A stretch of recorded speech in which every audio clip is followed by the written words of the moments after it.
Okay, now that we've had a day or two to really live with Sascha Riley's story, I'm going to take you through my deep dive process. Because so far, I have found not a single shred of evidence that discredits anything that Sascha has said. And for the record, everybody, Sascha goes by they, them pronouns, so that's how I will be referring to them. Now remember, this is all alleged, my own opinions, and please don't contact anyone. So starting in 2021, Sascha was being public about what their father did to them. They also have been publicly accusing their father of trying to unalive them, being completely consistent with what we heard in that interview. I also confirmed that they did live at this address that's mentioned here. And again, all of the details are matching up. Also pay attention to the date that they were publicly coming out and talking about this right when the transfer of power to Joe Biden was happening. And after hearing the interview, we know why. I also found another picture of Sascha as a child along with Irene, the original wife. Again, we don't know how much she was involved in all of this. And I'll be honest, I couldn't find a trace of her anywhere.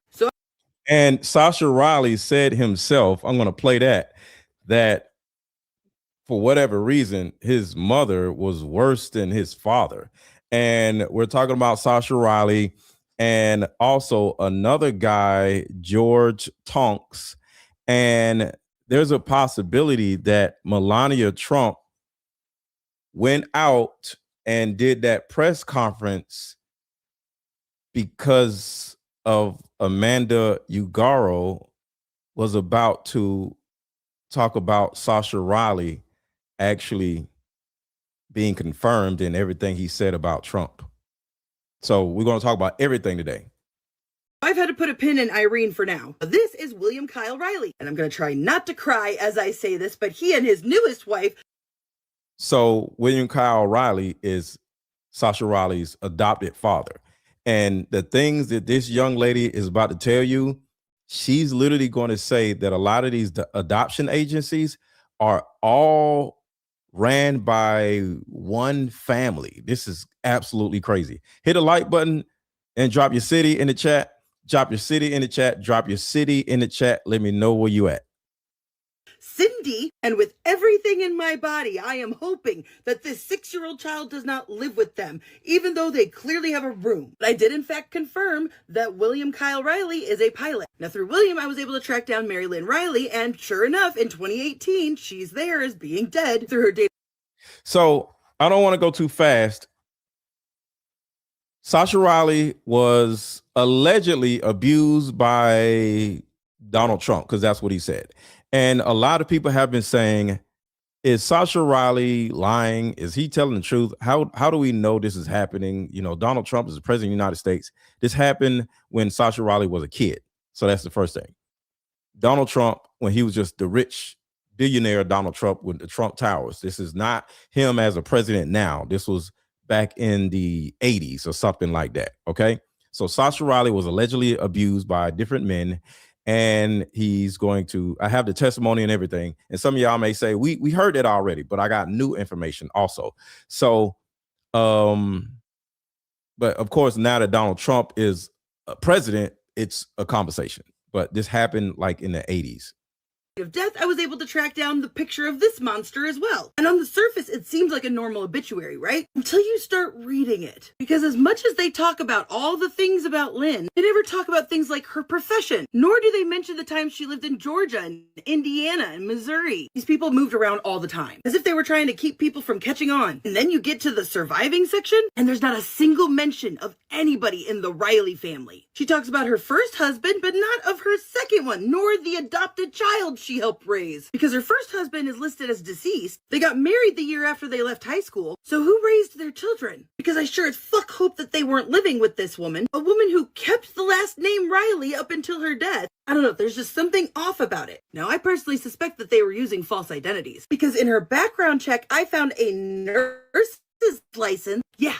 She was a nurse. A nursing license she didn't get until 1995 under the name Mary Joan Riley in the state of Indiana, of which she has no record of living there. And in the same background check, all of this I found in the same place. I found her under Maria Riley, and she lived on Trump Drive in Indiana. And when I looked up the address, it was in a She lived on Trump Drive in Indiana. And this woman's name is Jay Morgan on TikTok. She's very good. Her name is Jay Morgan. Make sure to follow her. And the woman I was talking about the other day, the other day. Her name was Becca Day on TikTok. Both of these women are like geniuses. So listen again. They lived on Trump Boulevard or something. There. And in the same background check, all of this I found in the same place. I found her under Maria Riley, and she lived on Trump Drive in Indiana. And when I looked up the address, crazy. It was in a trailer park, and I looked up the whole trailer park that it's in. And guys, the rest, all the other streets have people's names. So you know how we talk about how Wayfair would sell a desk for like $25,000, right? But the desk would have somebody's name, and the desk would have the name of the desk would have the name of a missing child or something, and it would match the missing child or whatever. This is kind of the same thing. So listen to what she says right here. of these streets are like names of people. Kirk, Megan, Ashley Joe, Tammy Renee, Dustin, Mindy, Travis. I mean, the fact that they lived on Trump Drive in a trailer park with Samantha Drive, I fully recognize that it's basically nothing. But Trump likes to put his name on everything. So I don't know. I'm just speculating, but all of these streets with all of these people's names are possibly the names of missing people, because this is what these people do. They have to hide in plain sight. That's why they got to have the little whatever stupid mess that they be doing. They always have to give you what they're doing. So everything has to be hidden in plain sight. And that's a Masonic thing. So a lot of these people are Masonic people. I just hope this isn't like a weird trophy of some kind. I want to bring this back to wife number 3 for a second, because Cindy, I have some questions about. Because I had this weird feeling that William K. Riley was the kind of guy who would put things in his spouse's name to cover up his involvement. And one of the properties that was listed under her and William had been previously owned by the Deutsche Bank. Yes, that Dutch bank. The Dutch bank that Epstein talked about all the time being Trump's downfall. The same bank that was sued by Epstein's victims for $75 million. The same bank that was subpoenaed by the Manhattan DA. The one that Trump sued to block the release of. The one that was fined $150 million for working with Epstein. Now, what would a little single family residence in Georgia be doing owned by a trust from the Dutch bank? So I hope she's not moving too fast. Put a 1 in the chat if y'all are picking up what she's putting down. The same bank that was connected to EpiPen, Jeffrey EpiPen, has something to do with that residence. Put a 1 in the chat if y'all are keeping up, because I just don't want her fast talking to get past y'all, because this is crazy. Shout out to Jay Morgan. That's her name. Sheesh. $1 million. The same bank that was subpoenaed by the Manhattan DA. The one that Trump sued to block the release of. The one that was fined $150 million for working with Epstein. Now, what would a little single family residence in Georgia be doing owned by a trust from the Dutch bank? That right there just blew my mind when I heard it. This is crazy. Which is crazier? A trailer park with all of these potential victims' names, and this one woman living on Trump Drive, or the place being owned by Deutsche Bank? Which one is crazier to you?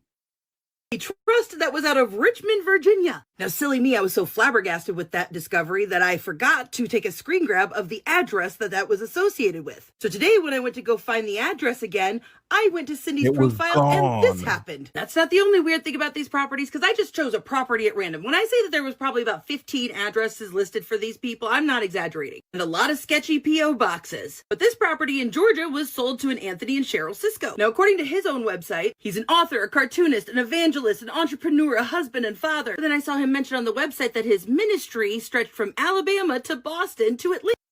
Now, it's always a ministry. It's always a freaking ministry. We talked about this the other day, how there's a pastor to victim pipeline. So let me explain this. You know, I was always a damn evangelist. So the pastor to victim pipeline goes church, church pastor. And then the church pastor instills negative things in the mother's mind, because most women, churches, most women go to churches than men, right? It's usually full of women, right? So the pastor, the church is the beginning of the pipeline. So the pastor instills certain things that God wants, God doesn't want into the mother, right? And the mother has a daughter, right? Not every mother has a daughter, but you know what I mean? So the mother has a daughter. And because of what the pastor said in the church, the pastor says, if your daughter ever comes home pregnant, she is ungodly and she's going to affect your image. And that makes it where you're ungodly also. So, and if your daughter ever comes home, you need to get rid of her, get rid of that demon. You know how they talk in church, right? So next thing you know, from the teachings of the church, the mother shuns her daughter because she's pregnant and she's, uncontrollable, right? Even if she doesn't get pregnant, just because she's uncontrollable, God said, or, the pastor tells the mother to do this, shun her because she is not Jesus-like. She is not like us. If she is not godly, get rid of her, right? The woman, the mother, gets rid of her own daughter, and she sends her daughter out to something called a maternity home because the daughter is pregnant, right? Or she just kicks her daughter out, period. Or she gives her daughter up for adoption, right? So whether it's the adoption agency that's connected to the trafficking, whether it's the maternal home, the paternity home, that's connected to adoption agencies and trafficking. So what happens is little Julie gets pregnant. She gets into it with her mom. Her mom puts her out and sends her to this maternity home. The maternity home, unbeknownst to everybody, is owned by the pastor at the church. And connected to the maternity home is a foster care system. So the foster care system is connected to the maternity home. So that is a pipeline. The pastor tells the mother to tell her daughter to get out of my house because you are now ungodly. She takes the girl to the maternity home. The maternity home takes her in, has her have the baby. They take the baby, and say, oh, I'm sorry, your baby is stillborn, because, the young girl doesn't know what's going on, and she trusts all the people there. So they take the girl's baby and lie and act like the baby was stillborn. So now they have the baby, they raise the baby, and they send the baby to Romania with the Erica Kirks of the world. And because now it's an orphanage because the baby doesn't have parents. So now the baby is now in another country in an orphanage, i.e. Erica Kirk, Lori Franz V type of people. And now the baby is being raised in an orphanage, getting, whatever over there. And the girl that is still at the maternity home, now she gets introduced into the modeling world. So the girl is in the modeling world getting blanked or whatever. And the baby that the girl don't even know still exists because she thought the baby was stillborn. That baby is in an orphanage. So two different age groups. So it's like the pastor or the system just got a 2-for-1 deal. They got the girl that the mom put out, and then they got the baby that they lied saying the baby was stillborn. So they got a 2-for-1 deal. They got two girls of two different ages, right? Next thing you know, they both are in two different trafficking rings. And now the baby is getting prepared and the girl is getting prepared. And then boom, you have a 2-for-1 deal. So, but it all starts from the pastor. So nations where now they're getting, traffic lighted in wherever. All right. So, but it starts in the church. That's why I am against the church. I love Jesus. I love God, but I do not trust these damn churches. Are there good churches out here? Are there good pastors out here? Yes. But I don't have time to be trying to figure out which one is good, which one is bad. It's like seeing a lion get loose. I'm not going to sit here and say, well, the lion may not be hungry. I'm running. I'm not going to sit here and try to figure out, is this pastor not crazy, or is this lion that's walking down the street not hungry? I'm getting the hell out of here. All right. So that's my mindset of churches. Some churches are good. I don't care. I don't trust none of them. Probably about 15 addresses listed for these people. I'm not exaggerating. And a lot of sketchy P.O. boxes. But this property in Georgia was sold to an Anthony and Cheryl Cisco. Now, according to his own website, he's an author, a cartoonist, an evangelist, an entrepreneur, a husband, and father. But then I saw him mention on the website that his ministry stretched from Alabama to Boston to Atlanta. But if you go to his LinkedIn, he's actually the director of strategic recruiting at a cybersecurity artificial intelligence cloud. See, it's always the military pastors. Everybody drop military pastors in the chat. They're always cyber intelligence, military background, and then they become pastors. This is what happens. It's a because they have to be able, they go to the military to learn how to psychologically change people's minds. So this whole thing is a psychological psyop. So these people are military pastors. That's what I call it. I need to write a book called The Military Pastor.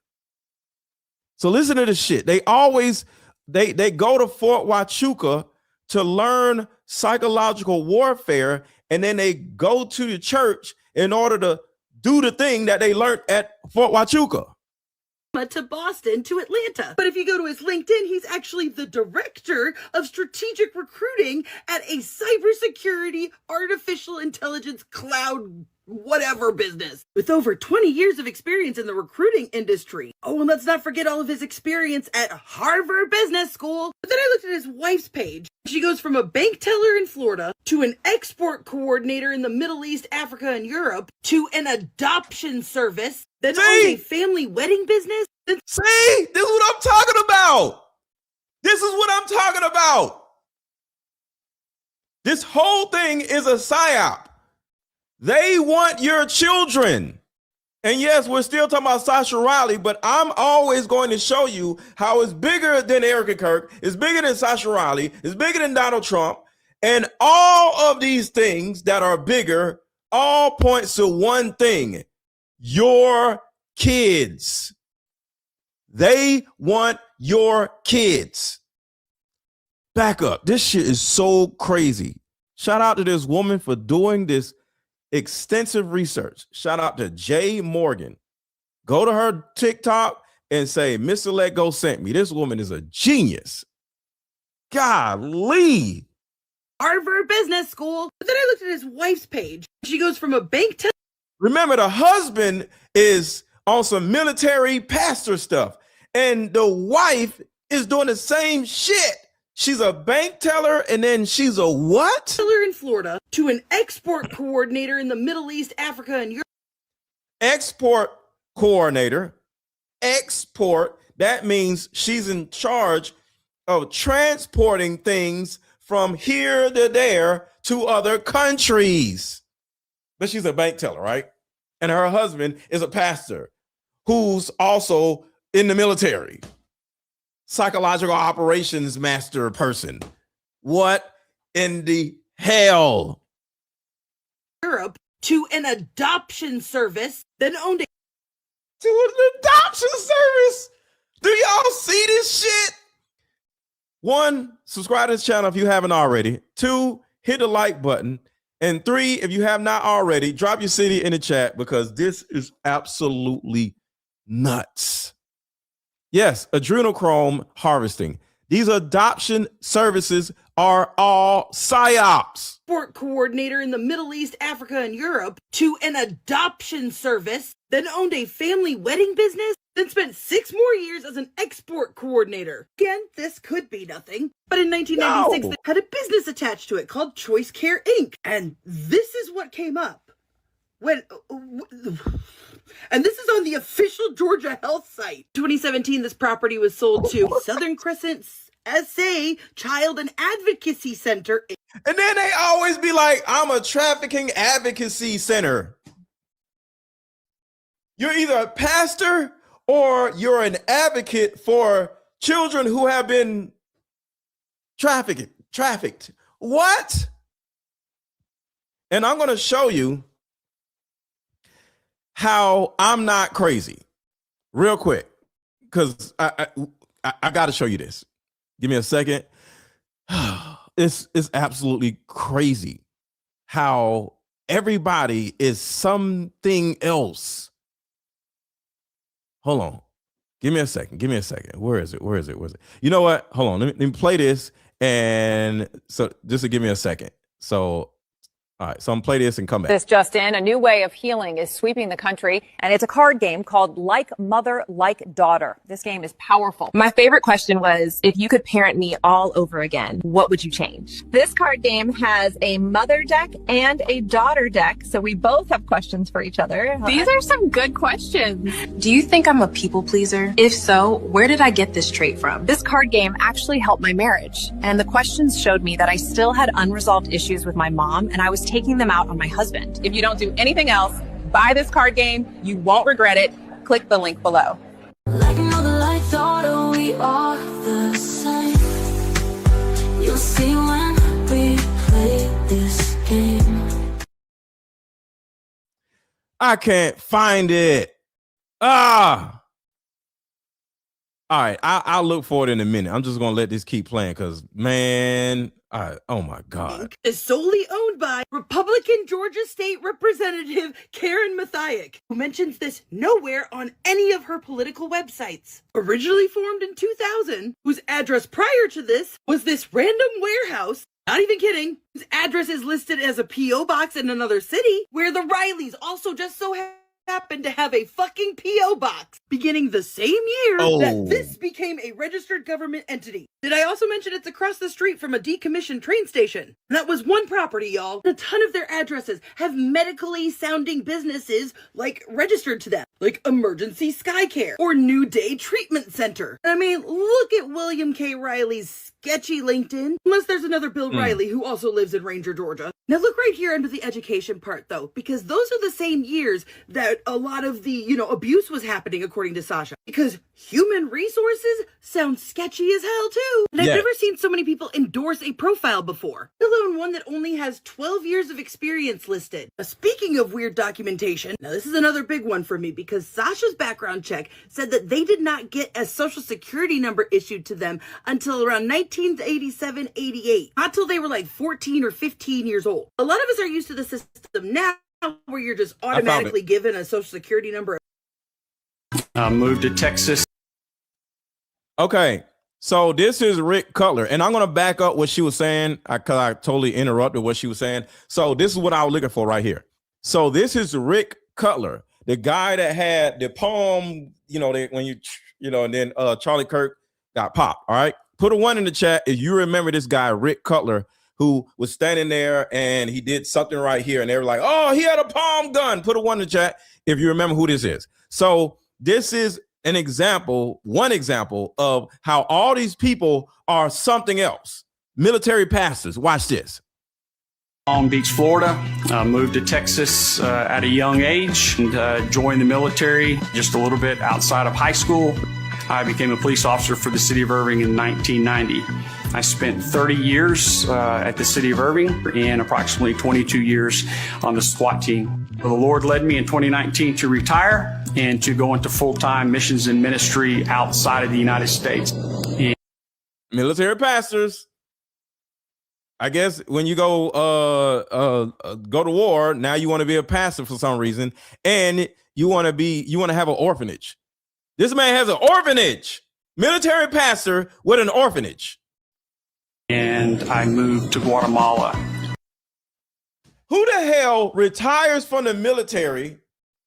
They getting a little $8,000 check, and you want to move to Guatemala?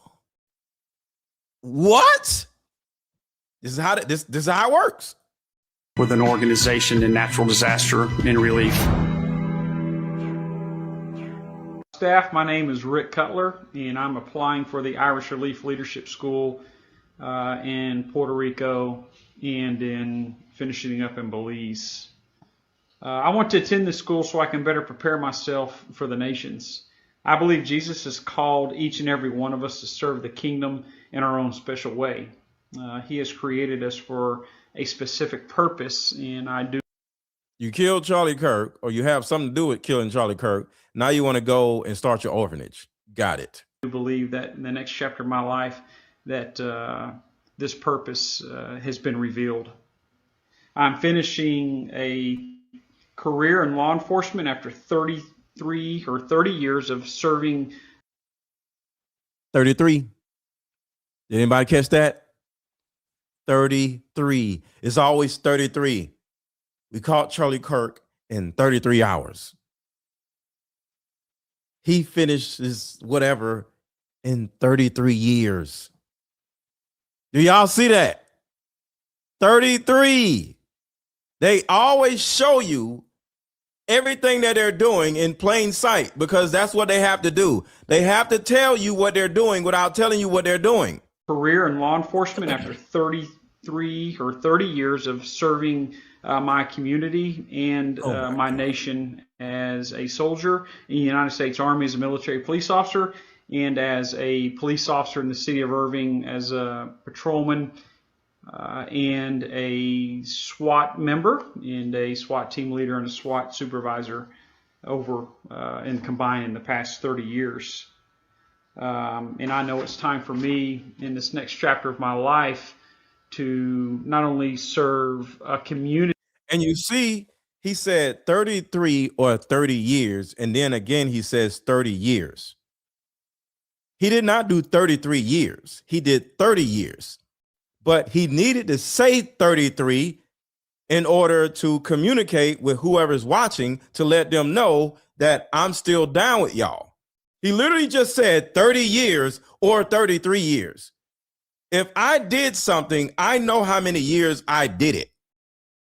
You were married. You know if you were married for 30 years or 33 years. You know when you retire, it's either 30 years or 33 years. He had to say 33 in order to say 33. He said 33 on purpose. This shit is crazy because he said, again, 30 years. In this next chapter of my life to not only serve a community for the kingdom. That's Charlie. He's alive. And oh, shit. Hold on. Backed it up. Supervisor over and combined in the past 30 years. See? See? He said 30 years. So why would you say 33 years? Is it 30 years or 33 years? But this is what I'm talking about. that's Charlie. He's alive. And one of the reasons why he had such courage is, what are they going to threaten him with? Heaven? Yeah, right. And had God come to Charlie, I believe this wholeheartedly, if God had come to Charlie and had a personal conversation and said, Charlie, you know, Erica's going to be a widow for a few years before the Lord, you know, takes her home. Because what? Before the Lord takes her home? He just said, Rob McCoy, and if something happens to Erica Kirk, I want y'all to come back to this video. Because Rob McCoy, who is also a military pastor, they're talking about how it's okay for Charlie Kirk to be dead, but in a couple years, according to him, Erica Kirk is going to be dead too? What? Listen again. a personal conversation and said, Charlie, you know, Erica's going to be a widow for a few years before the Lord, you know, takes her home. Because am I wrong? Am I crazy?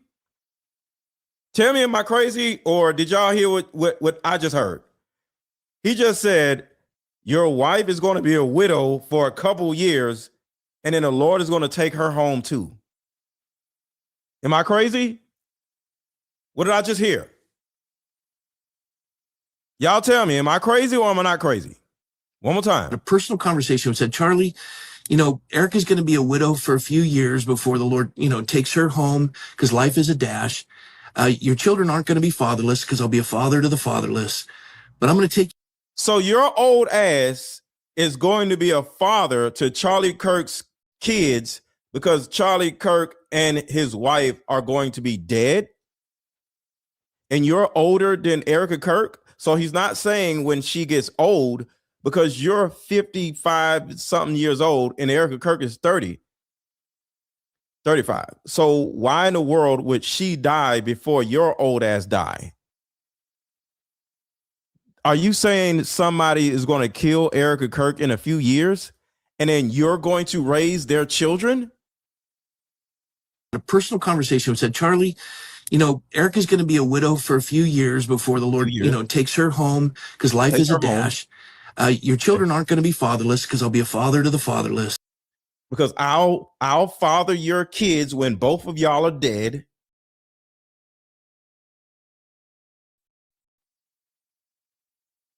They are going to kill Erica Kirk, according to Rob McCoy. Erica Kirk, according to Rob McCoy, is going to be dead in a couple years.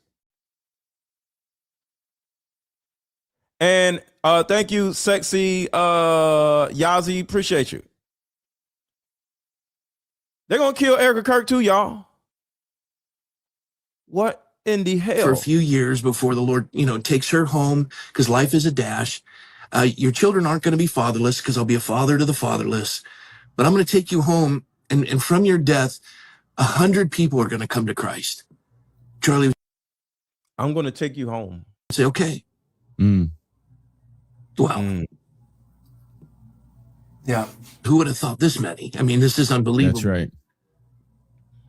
Yeah, it's possible. I don't know the future, but it's possible that Charlie's impact will be greater now than if he had lived. This is unbelievable. That's right. His impact will be greater now than if he stayed alive. The reason why is you are always, if you're famous people are more valuable dead than alive. Tupac was more valuable dead than alive. Michael Jackson is still making money dead than if he was alive. Prince, Biggie, these people are more valuable dead than alive. And he literally said that. She's crazy. Well, I don't know the future, but it's possible that Charlie's impact will be greater now than if he had lived. This is unbelievable. That's right. Yeah, it's possible. I don't know the future, but it's possible that Charlie's Mike is like, yo, what? What did he say? impact will be greater now than if he had lived. Yeah. And I want to conclude with this, because this is one of the things that frustrated me, if you don't mind. Yeah, it's possible. I don't know the future, but it's possible that Charlie's impact will be greater now than if he had lived. Yeah. And I want to conclude with this, because this is one of the things that frustrated me, if you don't mind. I'm sorry. My phone died and became a black hole. I just didn't turn it on for weeks on end. So this lying ass broad says she hasn't turned on her phone for weeks on end. But I want you to look at the dates. September 13th, September 24th, September 27th, September 22nd. The next one, September 28th, she's filming her daughter. And there's nothing wrong with filming your daughter, but stop lying, you lying ass broad. All of us will refuse to let that happen. No one will ever forget my husband's name, and I will make sure of it. A few moments later. My husband's dead. Like, I'm not trying to be morbid, but he's dead. Okay, so I played that just to remind y'all about Rick Cutler running into Guatemala to help orphans. United States. And I moved to Guatemala with an organization in natural disaster and relief. Okay, so let's get back to the woman dropping all these gems. But I'm just showing y'all that these military people love to go to third world countries. Remember, he said disaster relief. Disaster relief. Part of the reason why they're having this war especially the war in Russia. Damn, what's the damn country that they're going to war? Russia's going to war with. We'll talk about that later. Seen so many people endorse a profile before, let alone one that only has 12 years of experience listed. Speaking of weird documentation, Ukraine was a huge hub for trafficking. now this is another big one for me because Sascha's background check said that they did not get a social security number issued to them until around 1987-88. Not till they were. Now, Sascha Riley is who we're talking about. Sascha Riley did not have his birth certificate. I mean, his social security number. And I've never seen so many people endorse a profile before, let alone one that only has 12 years of experience listed. Speaking of weird documentation, now this is another big one for me because Sascha's background check said that they did not get a social security number issued to them until around 1987-88. Not till they were like 14 or 15 years old. A lot of us are used to the system now where you're just automatically given a social security number at birth. But back then you had to request it. So it's easy to say, oh, well, the parents just didn't request a social security number until, they were getting a job or something. Except Sascha was adopted, y'all. Meaning they would have needed a social security number to adopt them. I know Sascha. Now, she's going to break down the people who actually signed the paperwork for her to be adopted. Mind you, Sascha Riley did not have a social security number until he was a teenager. So keep that in mind because that's going to help you understand in the future. Didn't request a social security number until, they were getting a job or something. Except Sascha was adopted, y'all. Meaning they would have needed a social security number to adopt them. I know Sascha said in their interview they just tracked down who their birth parents were. Sascha said their birth parents were located in Oklahoma. Do y'all remember the FBI tip about the girl from Oklahoma? Geographically, that fits into this puzzle. Oh, buckle up for part 3, folks, because Sascha Riley has posted their adoption papers, and from it, I have been able to find some of the most damning evidence of a trafficking ring. Sascha Riley's adoption was finalized in 1978, claiming that they were adopted out of Germany, which doesn't make sense because Sascha said themselves they just recently identified who their birth parents were, and they. So this is the actual trafficking ring, y'all. Is a family trafficking ring. All right, so here we go.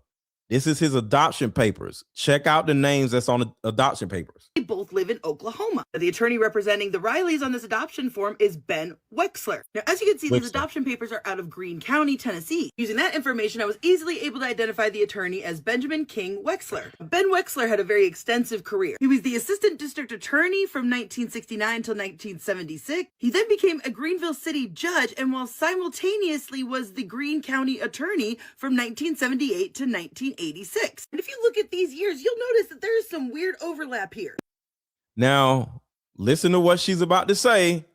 Military pastors, and this woman's name is Jay Morgan. Somebody asked what her name was. Her name is Jay Morgan. Watch what she's about to say. Everybody hit the like button. Everybody hit the like button.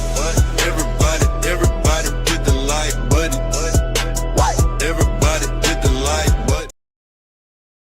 Hit the like button, y'all. Watch this.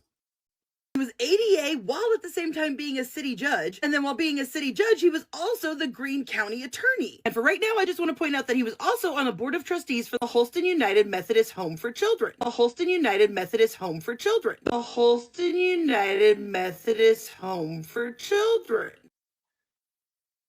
See that?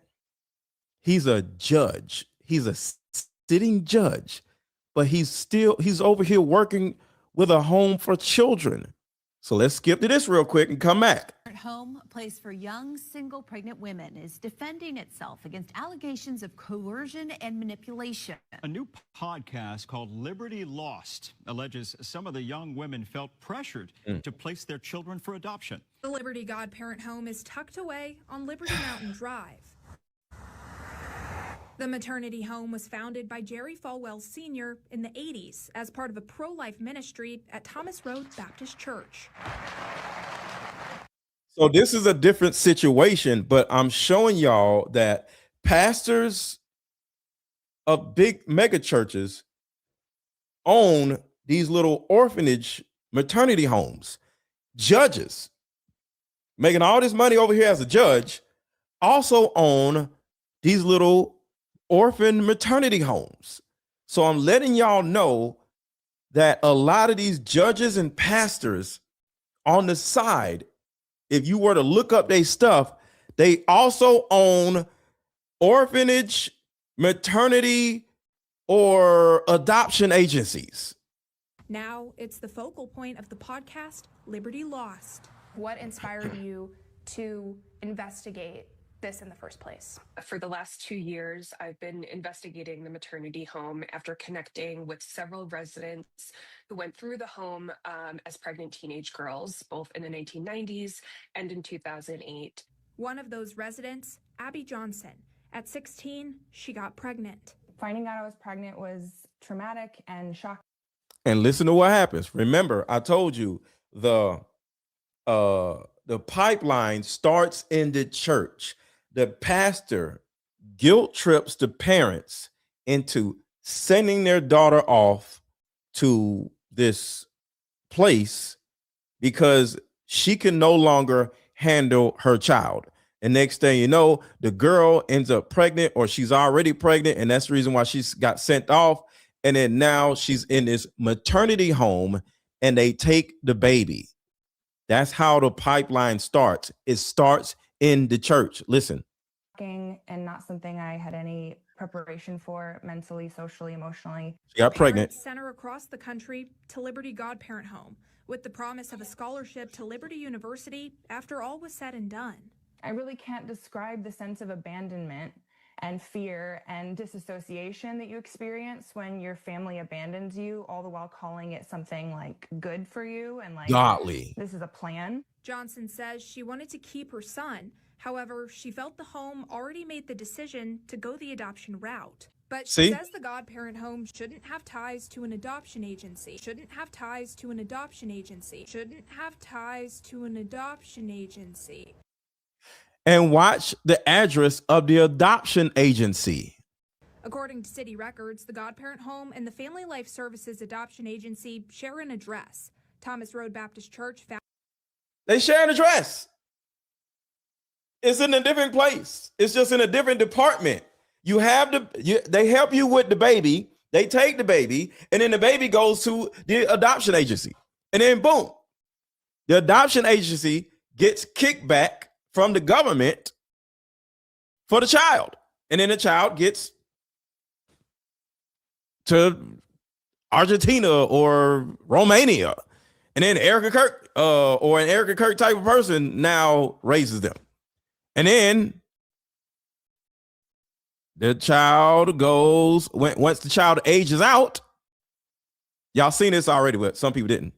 Owens the other day trying to reach the interview with me. They were already considered old by modeling standards. In most of the interviews, these women told me stories of being picked up from their home country, recruited in their teens, being groomed, being brought to New York, put in small apartments, given limited money, and then being forced to go on potential fashion jobs, potential bookings, go-sees, whatever they're called. They would get to some of these, and some of the expectation was that they do schmexual favors, that they had to sleep with people in order to get booked. Now, a lot of times they did these things, and they still didn't get booked. By the time they were interviewing with me many years later, and she's a madam for escorts. So that's the pipeline. So you end up being a stripper or you end up being an escort. That is the end of the pipeline. They would tell me all of these stories. They actually would say to me, we want to make money off of this because we're already used to this world. We've been exploited for a decade. Now we want to take our power back. I know. All right. So, all right, y'all get what I'm saying, right? Services, according to their website. So let's go back. Let's go to this for a second. You know, I want to go back to, so what was weird about that night that you gave birth? Oh gosh, the night before. Okay, so they have a live-in mother, 24 hours. I called there like a month and a half ago, 2 months ago. This is what's weird. I called there right after I prayed. I called there because this video of Erica came up with Trump, and you have to get invited. And This video of Erica came up with Trump. I was like, how in the world did I get invited? And to this day, I still don't know how in the world I got invited to that and what pictures they had of me. Interesting. Now I'm mistaken again. Okay. Okay, so you had the baby, and what was weird about that night? Okay, the night before like I said, they have house mothers, and I can't remember details, but I remember them doing, putting the probe on, listening to the heartbeat pretty much, and looking at, doing the ultrasound. Mm-hmm. Okay, to this day, I've had, 4 other kids, plenty of ultrasounds, so I know what they were doing was funny to me because everything was fine that night, and then they moved me, which was weird. They moved me to another room by myself. Okay. At that time, I had another girl with me. There's all these different girls there, and some of them don't even speak English. Okay. How old are how many girls live in that house? Back then there was about between 12 and 15 in one house, but you're talking certain girls were on the other certain side of the hallway. The next morning, it's like they knew something was going to happen to my baby or something, because the next morning I all of a sudden didn't have a heartbeat and I had to go in. But the strange thing about it is their daughter, this is another thing I thought about, their daughter is a high doctor at the Liberty or at some university. So right there, remember I told you there's something called family trafficking? That's what Jay Morgan is talking about, which we're about to go back. The whole family is working in unison on trafficking tadpoles. So she just said the daughter of the person is working at the university. Some hospital in Lynchburg. Well, hospital, not university. Virginia. Okay. So it'll be, if you go to the hospital, there's somebody there. If you go to the orphanage, it's somebody there. You go to the church, it's somebody there. And they're all in cahoots in order to triangulate the woman. And back then, if I remember correctly, their daughter was like one of the house mothers. Okay. And I'm wondering if so the daughter that worked at the hospital is one of the house mothers at the place, just like the judge is the owner of the orphanage, just like the pastor is the owner of the adoption agency. So now y'all understand the family dynamic of this trafficking stuff. Now let's go back to Jay Morgan. Y'all understand they took her baby, and then so here we go. Wexler on this paper, because right there is Gina Wexler, who seemingly worked in the records department in 2008 when apparently Sascha. So that's what I'm saying. The family dynamic. I call it family trafficking. To 1986. And if you look at these years, you'll notice that there's some weird overlap here. He was ADA while at the same time being a city judge. And then while being a city judge, he was also the Greene County attorney. And for right now, I just want to point out that he was also on the board of trustees for the Holston United Methodist Home for Children. The Holston United Methodist Home for Children. The Holston United Methodist Home for Children. But Ben isn't the only Wexler on this paper, because right there is Gina Wexler, who seemingly worked in the records department in 2008 when apparently Sascha got a copy of this. Gina Sands. Everybody's kin to each other. Family trafficking. Wexler is indeed his daughter-in-law, because we're going to bring it back to Sascha Riley's father, William Riley, because William Riley is associated with an address in Greenville, Tennessee, but I could only find the earliest record for this residence as 2006. So we don't know if they owned the house, they just lived in that house, we don't know what it is. What we do know is the earliest owners I could find was Stanley and Kathleen Horde, and it turns out Kathy Horde was the vice president of human resources at Holston United Methodist Home for Children. Holston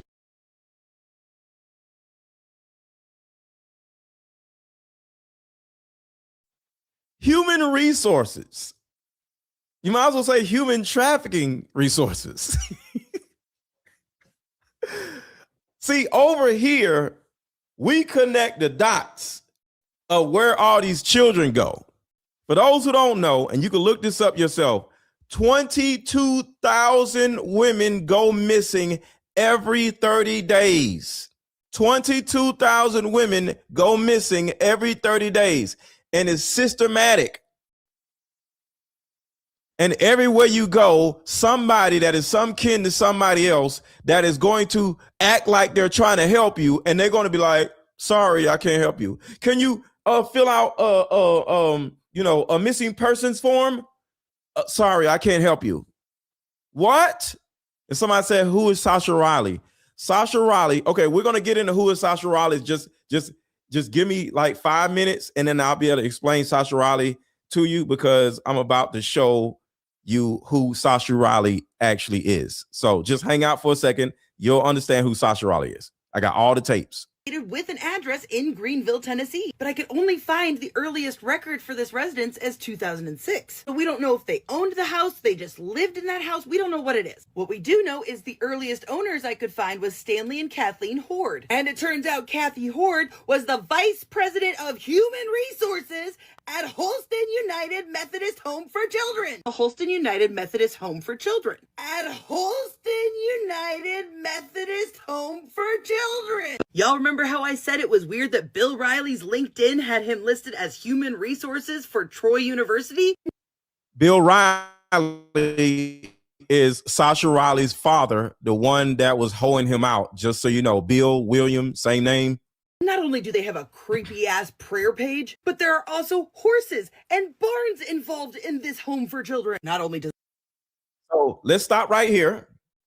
Horses and barns at the home for children. So now let's introduce some of you to Sascha Riley. Oh my God. I'm connecting all the freaking dots. So remember, they said horse farm and adoption agency, right? Hold on. Let me make sure and back it up. Listen again.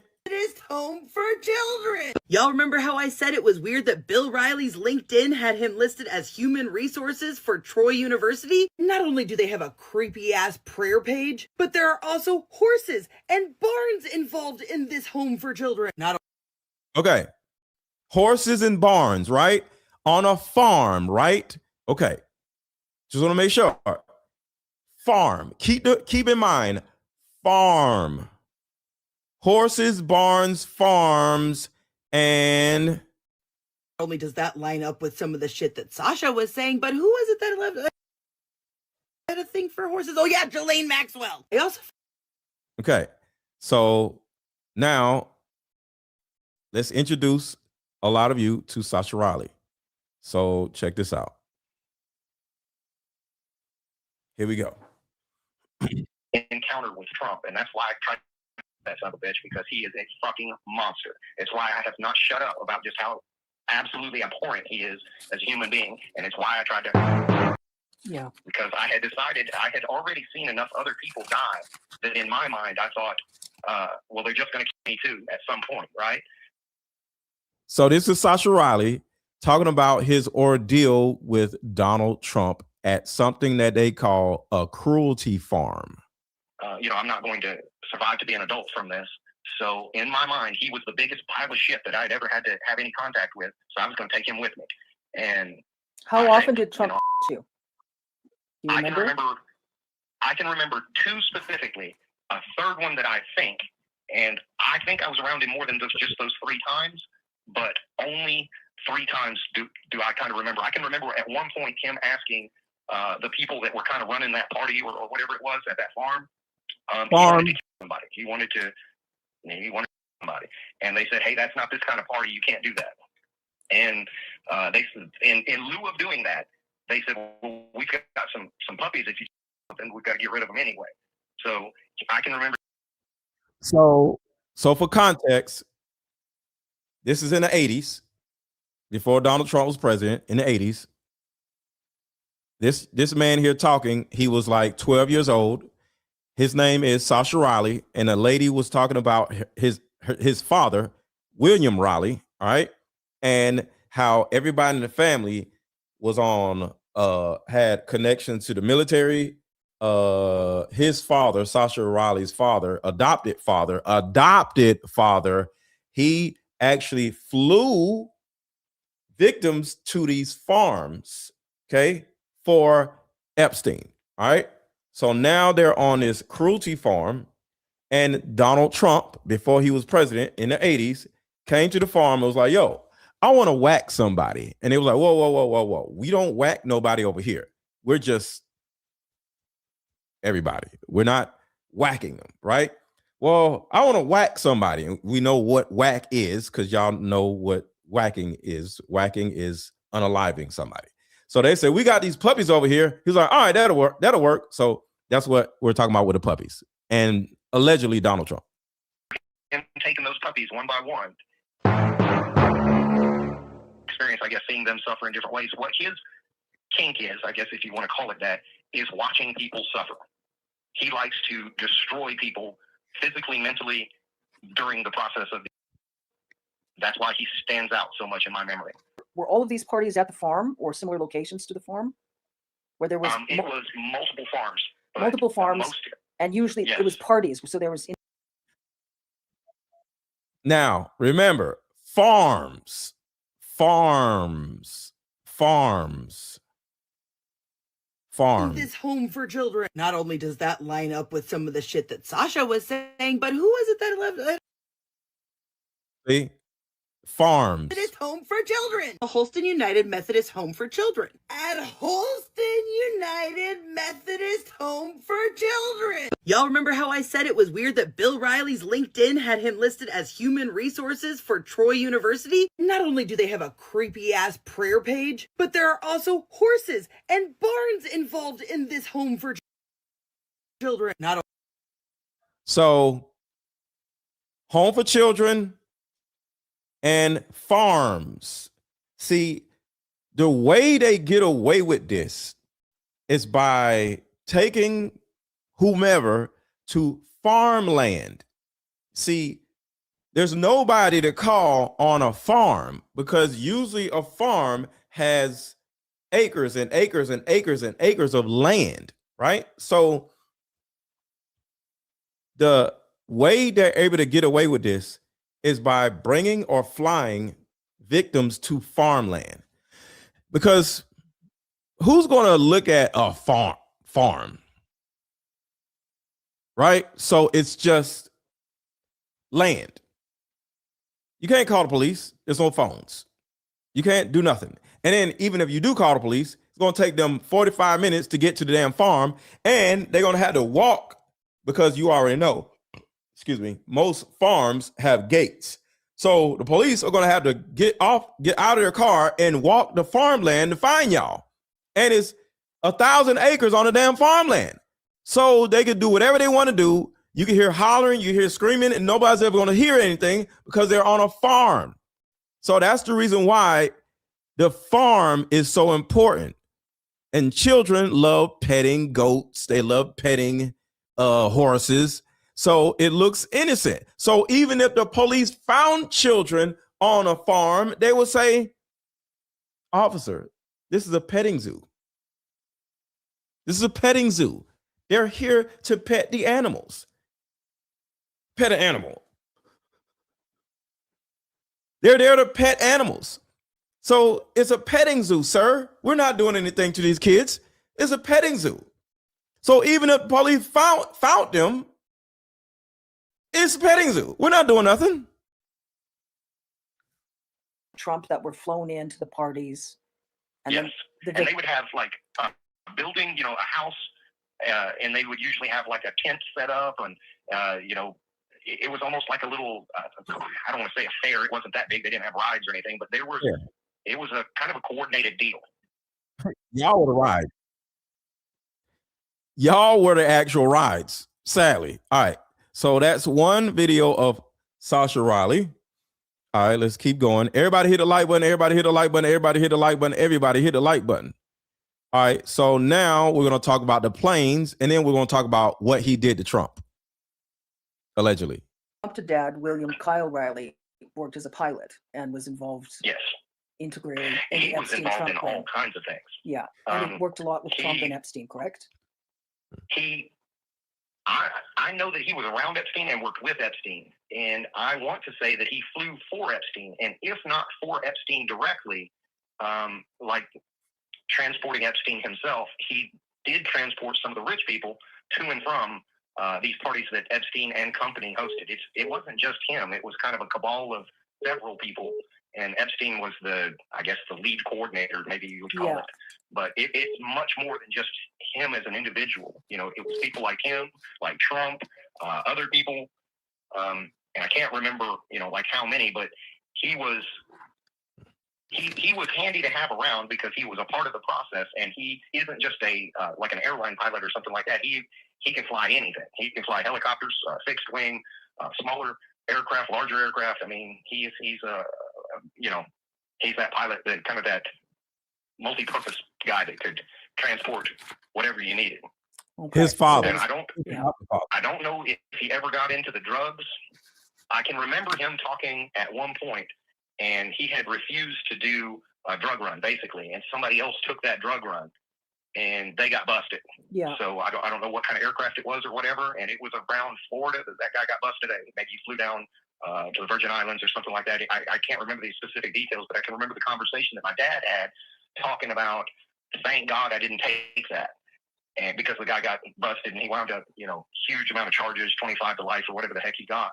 But I can remember from his perspective being nervous because the people that he was working with, he was scared that they were going to set him up to take the fall for something, to just get rid of him because he had been involved in so much other criminality that he was really nervous about taking on anything else. That's what he did. He shuttled the people, but I can remember him not wanting to cross the bridge over to running drugs. Yeah. Because in his mind, if he got caught with some people, he could just play dumb. And I was just transporting this guy's kid to, from the, here to there. I didn't know anything.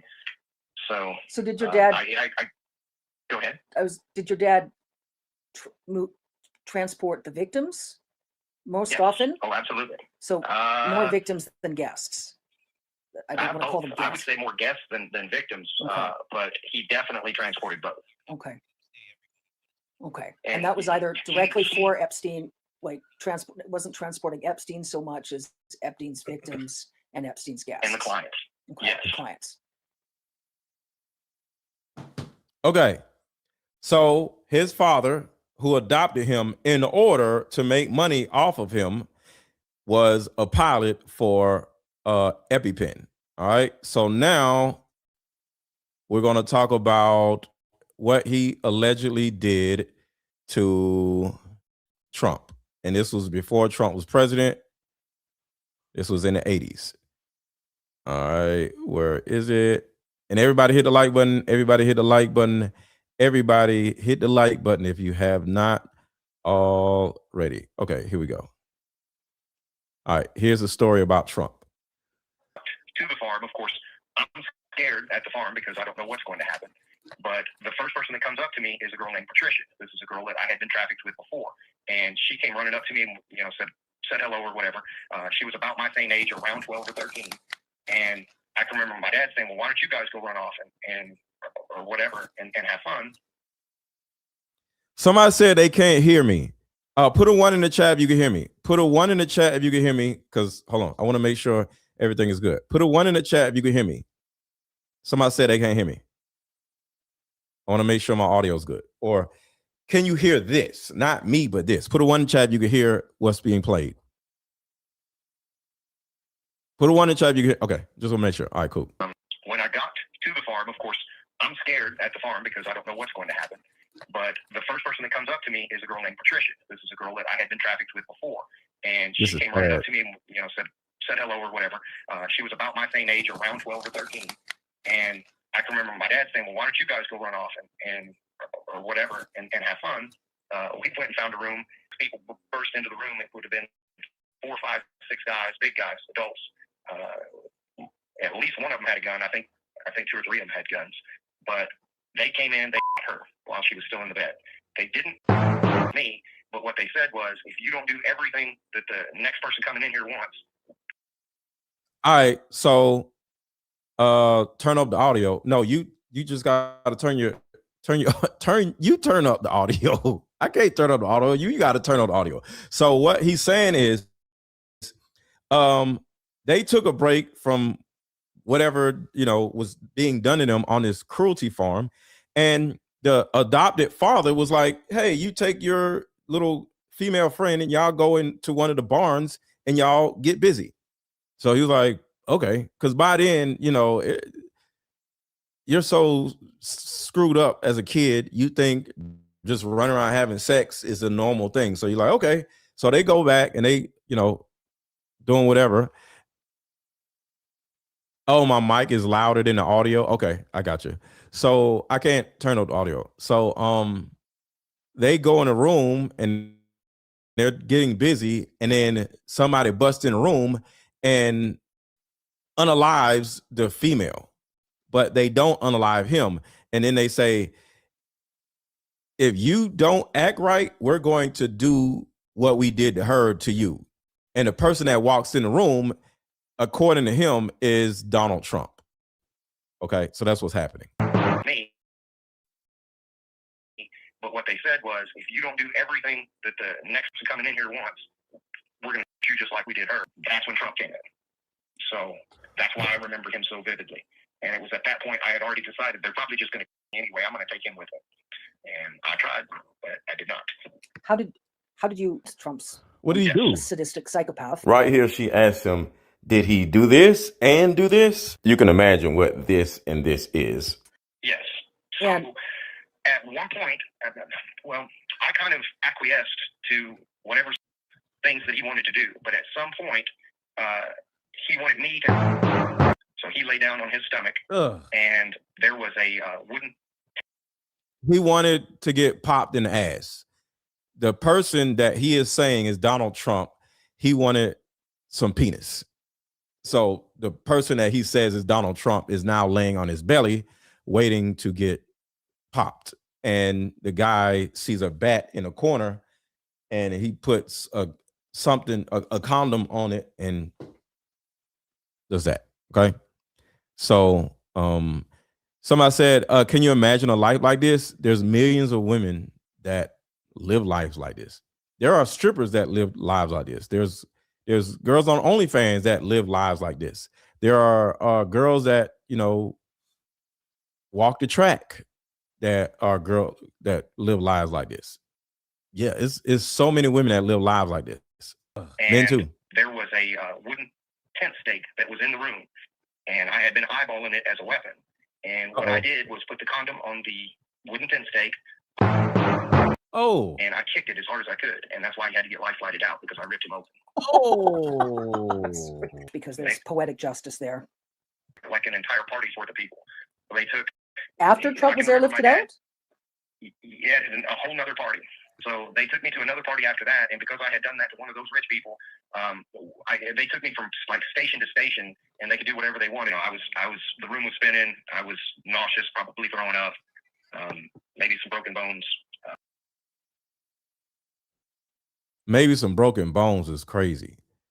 So quick commercial This break. just in, a new way of healing is sweeping the country, and it's a card game called Like Mother, Like Daughter. This game is powerful. My favorite question was, if you could parent me all over again, what would you change? This card game has a mother deck and a daughter deck, so we both have questions for each other. These are some good questions. Do you think I'm a people pleaser? If so, where did I get this trait from? This card game actually helped my marriage, and the questions showed me that I still had unresolved issues with my mom, and I was taking them out on my husband. If you don't do anything else, buy this card game. You won't regret it. Click the link below.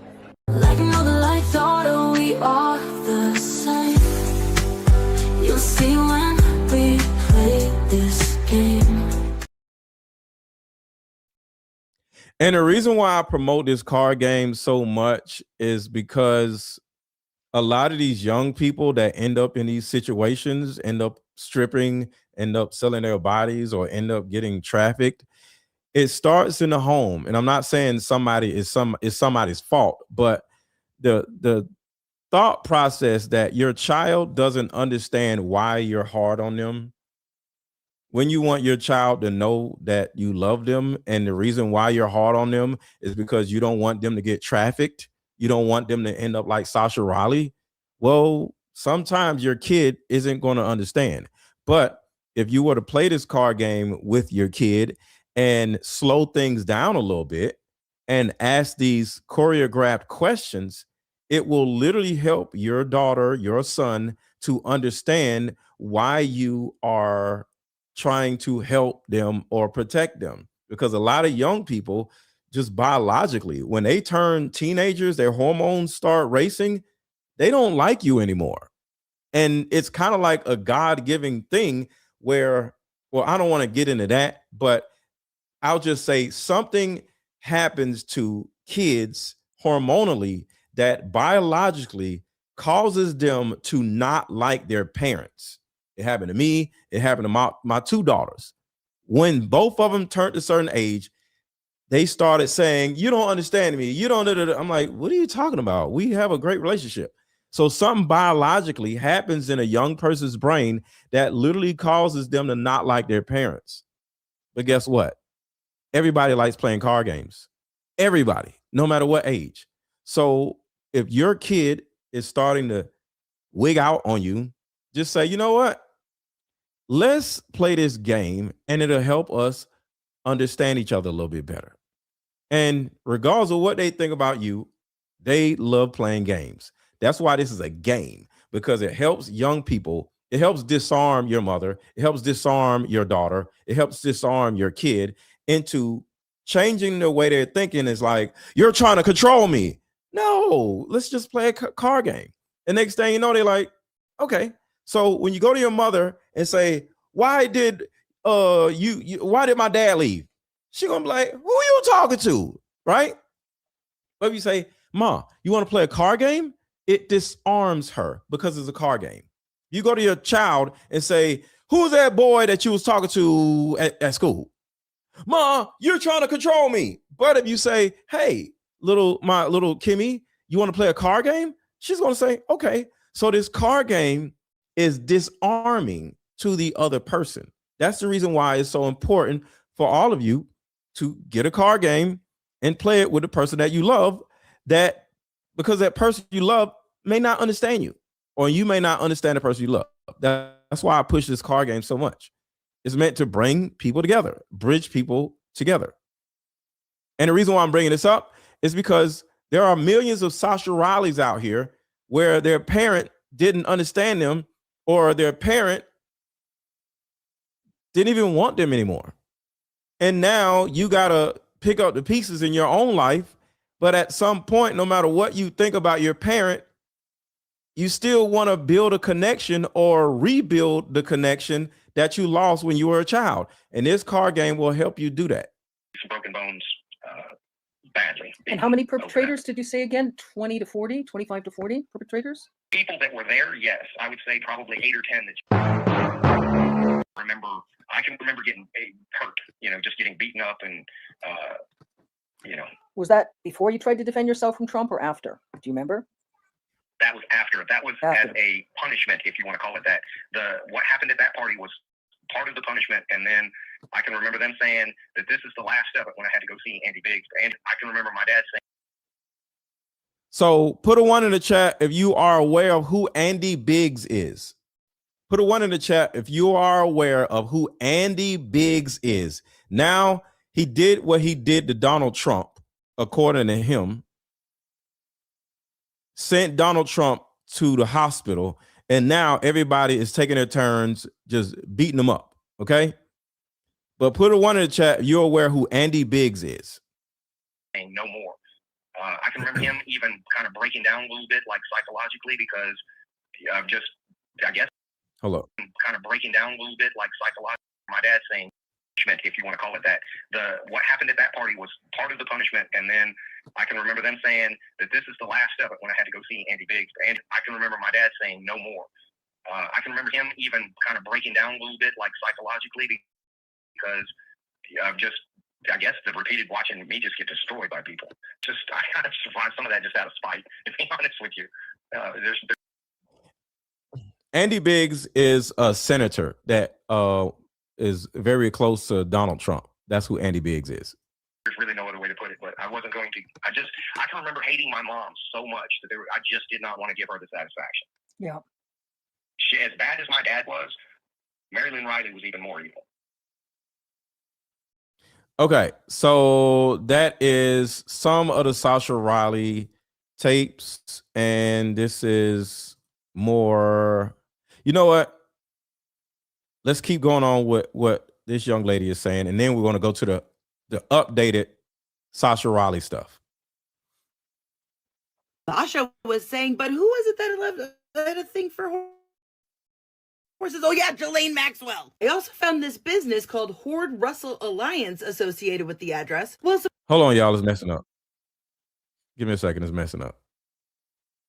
have a creepy ass prayer page, but there are also horses and barns involved in this home for children. Not only does that line up with some of the shit that Sascha was saying, but who was it that had a thing for horses? Oh yeah, Ghislaine Maxwell. They also found this business called Horde Russell Alliance associated with the address. Well, surprise, surprise, no such business I could find. But what it did lead me to was a Russell Wexler, Benjamin Wexler's son, who is briefly mentioned in the lawsuit from Kay Armstrong to that mayor, where we find out that Russell Wexler was apparently working with Polly Solomon in the court office where he handled conservativeships and guardianships. Guardianships, which after his death was handed over to Miss Gina Wexler. So now they clarify that whatever Gina Wexler's title is, for the county, she handled investments, she was the bookkeeper for the county, and was in charge of all of the children.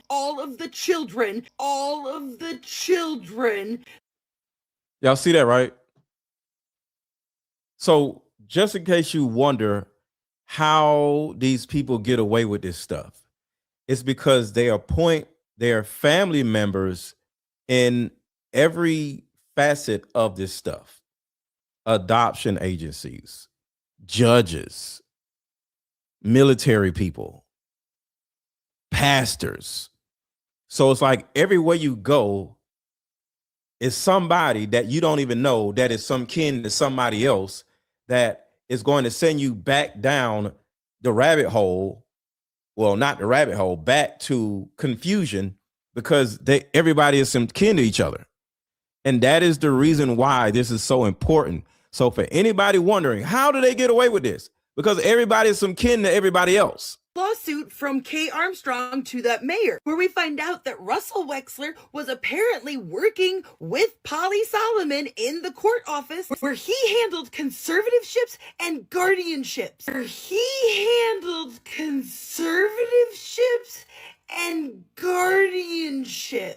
Which after his death was handed over to Miss Gina Wexler. So now they clarify that whatever Gina Wexler's title is, for the county, she handled investments, she was the bookkeeper for the county, and was in charge of all of the children that were in conservativeships and guardianship. By the way, that home for children, it seems like they are no longer doing adoptions. And in fact, weirdly enough, they put up a list of Philippine adoption agencies in like a bunch of different states, which has me very confused and grossed out. It's weird because this place seems more like a country club than a children's home. And I also looked at it on the map and I noticed. Now watch this. Remember I talked about why they're using farms to do all these things. It's because of this. It's so much land, you can't hear them and you can't find them. Watch this. That there's a lot of open space, sure, for horses and stuff, but then there's this whole big other chunk over here with what looks to be like a string of barns. And to Sascha, I genuinely hope this video finds you, and I genuinely hope that this helps give you some answers and maybe fills in some blanks for you. Andy Biggs, I remember, because so this is Andy Biggs right here. On the way to this, they took me to a house. This wasn't at a party. This was later, after I had assaulted Trump, and it was kind of a punishment type of thing, where he was going to get to assault me, and I guess not pay my parents, and he got to do whatever he wanted. And I can remember telling me I wasn't allowed to fight back or they'd kill me, and all of this. But they must have said his name 50 times in the car. So Biggs I kept hearing Biggs, Andy Biggs, and I thought, I'm going to remember this name. And after he assaulted me, I don't even remember the assault necessarily, but I remember being in the car afterwards and being like really nauseous, sick to my stomach. I was seeing spots, and I mean, the guy beat me until I had broken ribs and was convulsing, turning blue and stuff like that. And the only part of that assault that I can remember is laying on the floor of the room trying to breathe, and I could hear Andy and my dad screaming back and forth at each other. And I can remember Andy Biggs saying, "You said I could do whatever I wanted," and my dad saying, "I didn't say you could fucking kill him." So we're not done. Make sure to hit the like button. And I just want to say this. Videos like this usually get demonetized because it's a lot of violent stuff in these type of videos, and I can't get around it. So if you like content like this, or if this is helpful, make sure to contribute to the channel. Cash App, you don't have to, but if you would like, Cash App is scrolling at the bottom of the screen, is $AARON 1000, and I can drop the Cash App link. Also, we got so much more to go, but there's a possibility that this video is going to get demonetized. And some of y'all was like, when are you going to do a part 2?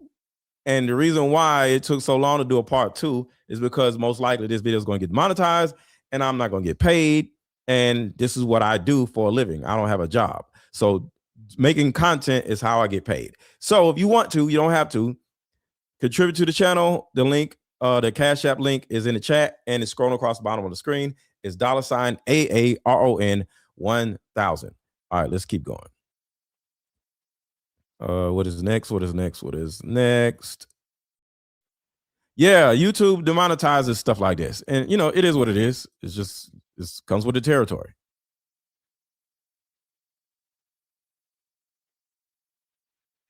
Three months actually been like.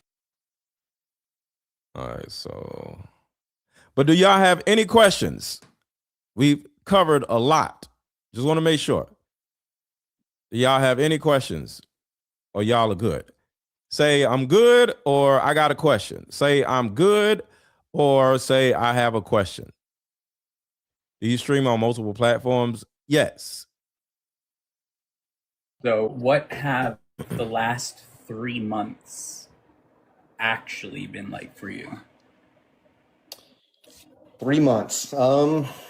Enlightening, I guess. I have had my suspicions on the motives of the person I was working with for quite a while now. So I would say for the last 3 months, those suspicions were by and large confirmed. To the people that have said, well, why, come out with this and then hide? Well, the information or the data that I was getting from Lise, the person that I was working with, was that all of these ancillary investigations were going on, these conversations with Congress members, this pending case with the UN. I was told repeatedly, daily almost, that radio silence was of the utmost importance to protect the other survivors. And to that I say, I don't know who the hell they are. So who am I even protecting, or who would I be outing when I don't even know who they are? So for the last 3 months, I've just been kind of getting my head wrapped around the fact that I needed to split. Testimony of U.S. Army veteran William Sascha Riley has circulated widely online. These claims are serious. The allegations are disturbing. Today, I'm not attempting to decide what is true or false. Rather, I'm going to establish a timeline and show what documentation currently exists that corroborates parts of William Sascha Riley's story. In September of 2021, Riley publicly posted a list of items they said would corroborate their claims, including medical records, CPS involvement in multiple states, police reports, witnesses, and adoption documents. This matters because it shows that these claims were being made years before the current viral attention, not retroactively. Independent researcher Sue Sell has done a great deal of work to verify that William Sascha Riley is a real person, and that work has paid off. Right off the bat, we have court-filed adoption records from Greene County, Tennessee. These documents show that a child originally named Manuel Sascha Barros was born on June 23, 1973 in Germany. He was legally adopted and renamed William Sascha Riley in 1978. This independently corroborates Riley's claim regarding adoption, original identity, and birthplace. Sascha has had multiple known aliases that are consistent with name changes over time. During his childhood and his military career, they went by the name William Sascha Riley. Today, their social media accounts indicate they go by the name Sascha Barros. Minor traffic citations from the late 1990s further confirm real-world presence and continuity, something that is rather difficult to fabricate retroactively. Riley has long claimed that their adoptive father, William Kyle Riley, was a highly skilled pilot with access to aircraft. Public FAA aviation databases confirm that William Kyle Riley held multiple commercial pilot certifications, including helicopter and multi-engine aircraft. A 2020 article further confirms that William Kyle Riley received the FAA Master Pilot Award, which requires decades of verified flight experience. These records corroborate capability and access, but not any allegation of wrongdoing. William Sascha Riley's military service is also independently documented. Official discharge records show service in the U.S. Army, including deployment to Iraq, multiple decorations, and an honorable retirement. This establishes Riley's presence at specific bases and locations referenced in later claims. Michael R. Bayless was Sascha Riley's first sergeant while Riley served at Fort Carson between 2009 and 2010. In a brief message exchange with independent investigative journalist Sue Sell, Bayless confirmed that he was in the room when the commanding officer asked Riley if he was in a video. Bayless says that he did not see the video and he is not certain if the commanding officer saw it. An article reporting that 2 Carson soldiers were arrested on child porn charges was published in the Denver Post on May 28, 2009. A Lawton, Oklahoma police detective has confirmed that Riley filed a police report in 2022. That report was forwarded to the Oklahoma State Bureau of Investigation because the alleged crimes occurred outside Lawton's jurisdiction. While the existence of this report is confirmed, the contents of the report are not public.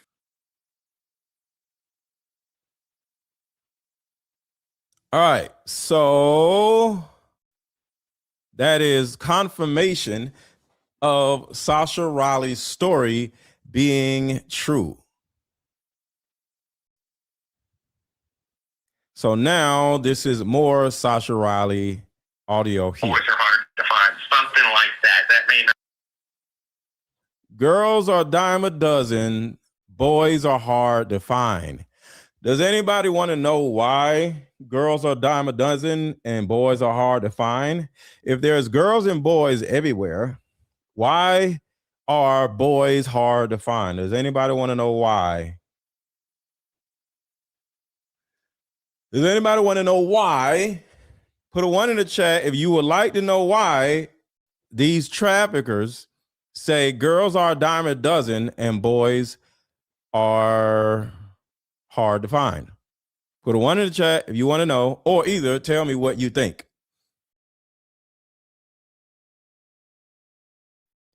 I think for a long time it was compartmentalized. Why? Okay. The reason why is his body part. See, girls are just girls, you know, especially at that young age, they're just girls. But boys, as you all know, we are different sizes. And you know what I mean? We have different size, you know, penises. So, and they can fight. So that's 2 things. So you can have boys fight each other. And remember, with the Donald Trump situation, according to Sascha Riley, Donald Trump wanted to get, you know, blanked in the ass. And if you have a little wiener, you can't do that. But the boys that are hard to find is if you like this, you like the men are like, ooh, he got a big one. So that's the reason why girls are a dime a dozen and boys are hard to find, because boys are different sizes. And when they find one that is like this, they don't kill him. Because remember with Sascha Riley, they unalived, because he's about to say it, they unalived everybody except for him. Most likely he was like this and he was too, valuable. So that's what it means. Boys are hard to find.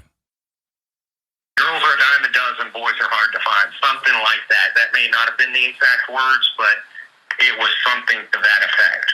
And you said you thought they were silencing the girls, and the girls were under 13. Well, in the brothels, Samantha had talked about that they only used the girls for a certain amount of time, because after a period of time where they kind of became cognizant that they weren't going to really ever rise above that, because the way that they would sell it to the girls is, hey, we're going to clean you up and make you beautiful, and you'll be around these rich people, and, they like young women, so if you can be what they want, then perhaps, you'll go off and live in a mansion with one of these rich people.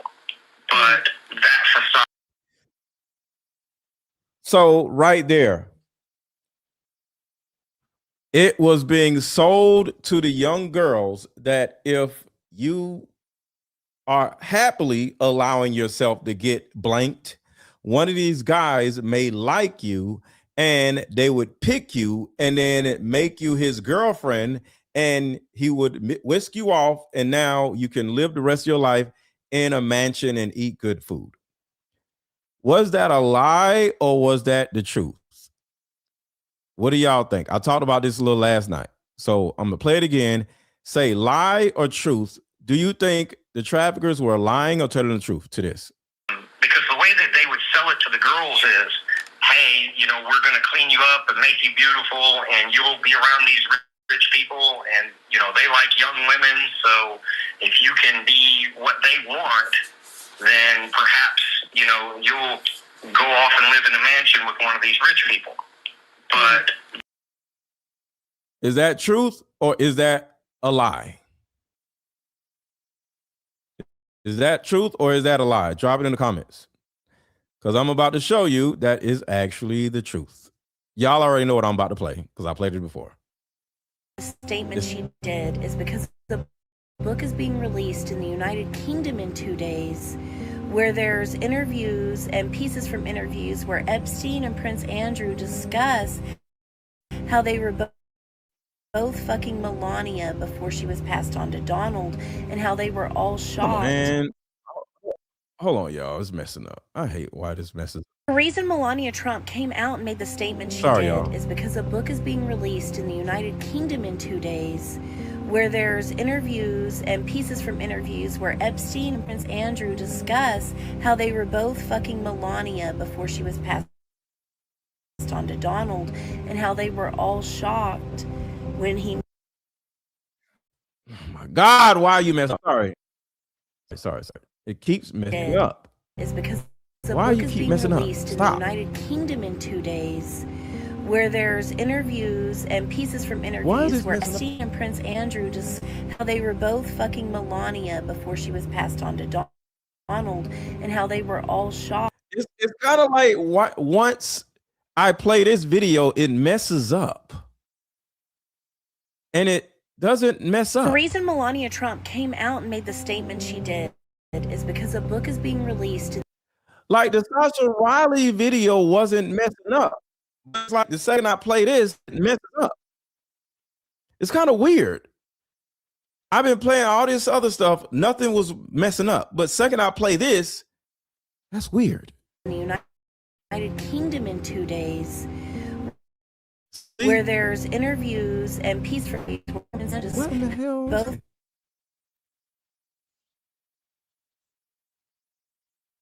Do y'all see that? I've been running the show with no problem. But the second this comes up about Melania, the video, and there's nothing wrong with the video. That is The reason crazy. Melania Trump came out and made the statement she did is because a book is being released in the United Kingdom in 2 days, where there's interviews and interviews where Epstein and Prince Andrew discuss how they were both fucking Melania before she was passed on to Donald, and how they were all shocked when he married a paid-for. Bro, that is crazy. I'm gonna play it. So whoever's stopping my signal, you just gonna have to keep stopping it because I'm going to play it. Because a book is being released in the United Kingdom in 2 days, where there's interviews and pieces from interviews where Epstein and Prince Andrew discuss. It's like how they were both fucking Melania before she was passed on to Donald, and how they were all shocked when he married a. Okay, you know what? I'm done. Okay. Whoever's doing this, because watch, I play the other video, nothing happens. I need to see that somebody is messing with my stream because I've been playing videos and nothing has been going back. The second I play that video, it literally would not play. What the woman said, because you can't stop me from damn talking, is that Donald Trump, along with Prince Andrew, along with Jeffrey Epstein, so Jeffrey Epstein, Donald Trump, and Prince Andrew, according to the woman, was all having sex with Melania, running through her, just, passing her around. But Donald Trump seen something in her and decided to want to be with her. And he made her his wife. Sorry, all of that took so damn long, but I wanted to show you that somebody on YouTube is messing with me. That is absolutely crazy. Watch this don't mess up. Survives for so long because they're horribly abused and things like that. And after a period of time, they just kind of become aware that this is their station in life. They're never going to be, I guess, the arm candy of one of those rich people flying on Learjets, And the way that Samantha described it is, once they get to that level of consciousness, they have. How is that not messing up? You see that audio is working with no problem, but when I play the other audio, it literally did not play. The audio is back to normal. Bro, put a 1 in the chat if y'all seen that. I'm playing this with no problem, but bro, this is proof that YouTube literally is messing with people's stuff. It's messing with people's views. It's messing with people's live streams. Literally, I could not play the video, but when I play another video, no problem. Damn. All right, let's play this video with no problem. Really ever rise above that? Because the way that they would sell it to the girls is, hey, we're going to clean you up and make you beautiful, and you'll be around these rich people, and, they like young women, so if you can be what they want, then perhaps, you'll go off and live in a mansion with one of these rich people. But that facade or that lie or whatever only survives for so long because they're horribly abused and things like that. And after a period of time, they just kind of become aware that this is their station in life. They're never going to be, I guess, the arm candy of one of those rich people flying on Learjet. So my point is that the traffickers were not lying. One of those guys who were running through all those different women could easily see one woman that is his type, or he likes her, and he could just take her and say, I want her, and he could turn around and marry her and have kids with her. Because apparently or allegedly, that's literally what happened with Melania Trump. And that was my point.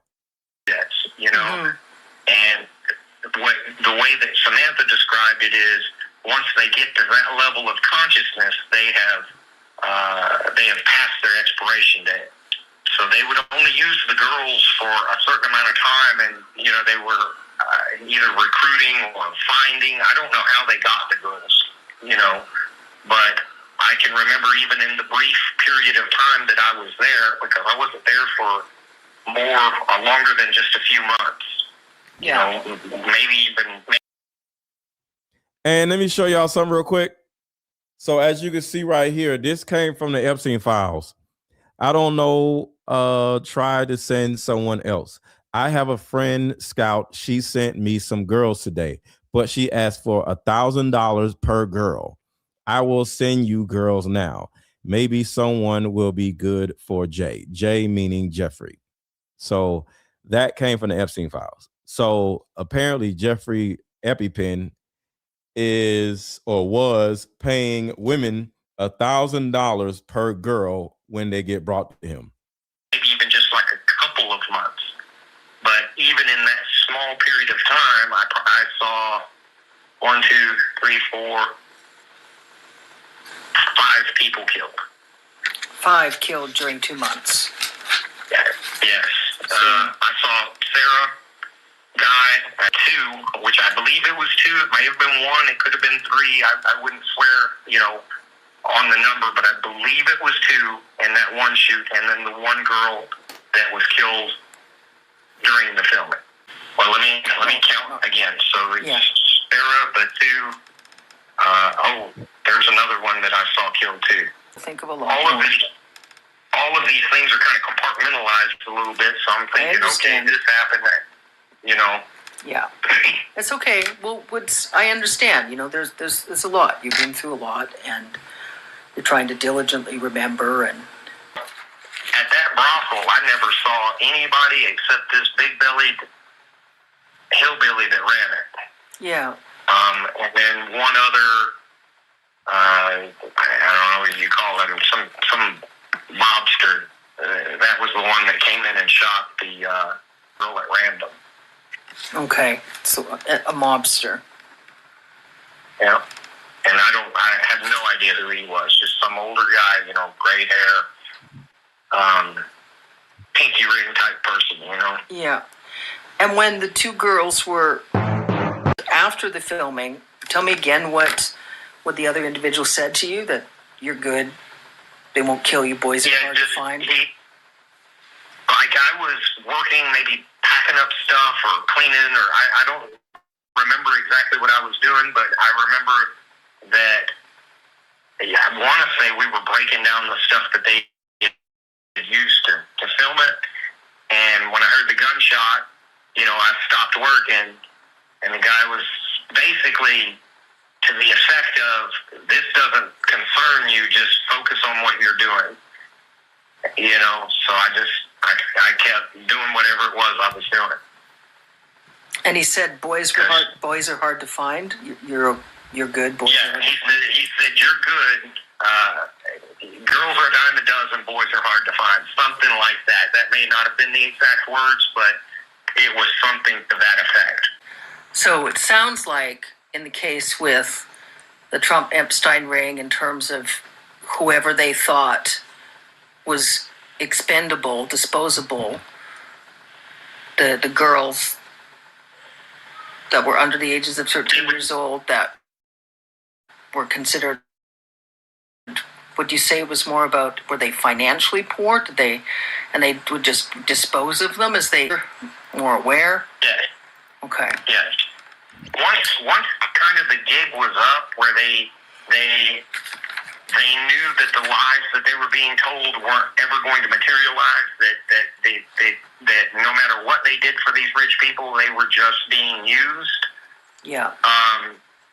They didn't want them around to kind of spoil the ones that still believed in the narrative, because the This just in, a new way of healing is sweeping the country, and it's a card game called Like Mother, Like Daughter. This game is powerful. My favorite question was, if you could parent me all over again, what would you change? This card game has a mother deck and a daughter deck, so we both have questions for each other. These are some good questions. Do you think I'm a people pleaser? If so, where did I get this trait from? This card game actually helped my marriage, and the questions showed me that I still had unresolved issues with my mom, and I was taking them out on my husband. If you don't do anything else, buy this card game. You won't regret it. Click the link below. Like mother, like daughter, we are the same. You'll see when we play this game. Structure of that was to try to get the girls to be enthusiastic, willing participants, you know, for these rich people. And once they had reached a certain level of trauma, then they just kind of had no use for them. Okay. So, from your experience, all the girls that you were exposed to during those particular 2 months, they all died. Yes. Yeah. All of the ones that I made any kind of a closer connection with, they all died. Now, I may have had,